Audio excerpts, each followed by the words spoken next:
Well, you know, I was a regulator in the nuclear arena.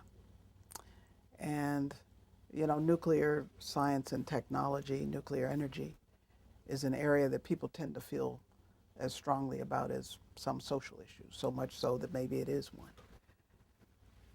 When you're in that arena and you know it is an important technology and it has a role in this energy future we're talking about, but it is a very sensitive technology that has to be handled well in design, in construction, and especially in operation. And it has a very sophisticated regulatory infrastructure that it really needs to accompany it. But the real message is when you're thinking about the use of nuclear power, then risk has two components. It's probability of something untoward happening and its consequence. And there are certain arenas where the consequence is so high that even if one thinks the probability is small, then one has to take mitigating steps. And so that's what I would say in answer to your question about climate change, because whether we think the probabilities are high that it is already upon us or will be within a short time, when we think consequence, then it says that maybe we mitigate.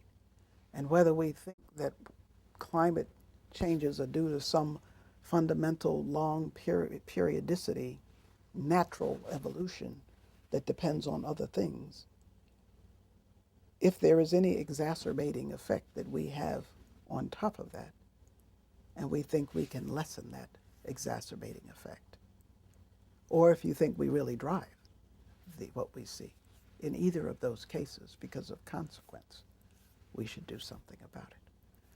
But even if we don't believe it at all, just as you mentioned, the question of 2 billion people that really don't even have access to real energy, where people are still living in poverty, and everybody wants to rise, and developing countries wish to rise, then just the global competition for what in the end is always a limited resource says we ought to be smarter about how we use it, you know, what effect it has.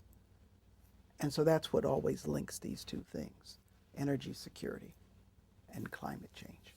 And so what you really do in the one impacts and can impact in a positive way what happens in the other. So if you believe in climate change and therefore we should go to alternative renewable energy sources, or you believe in energy, quote unquote, independence, and I never talk about that, I always say energy security, then maybe you go to renewables as well. And so that's where I think we all need to try to come together a little bit more.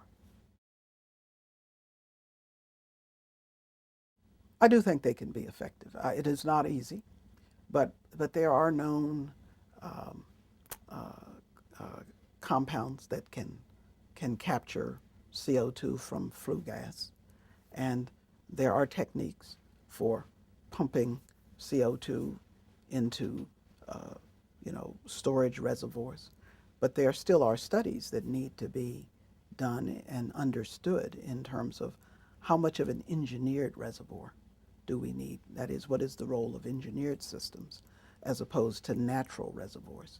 And if we think we want to use natural reservoirs, then we have to understand things like porosity, escape paths, how long can the carbon or the CO2 be sequestered? And are there other things that we can use that involve natural vegetation or things that biomimic natural vegetation that can actually bind the CO2 or even turn it into more elemental forms of carbon? So, so the answer is yes. I think it is a solvable problem.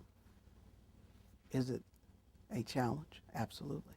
But, you know, the DOE, the Department of Energy already is starting to do a number of projects and demonstration projects. And interestingly enough, a number of energy companies as well are starting to look at these things and to begin to do things to sequester carbon. And the irony is the kind of infrastructure that we use to extract gas and to get oil is the same infrastructure that we can use to sequester carbon.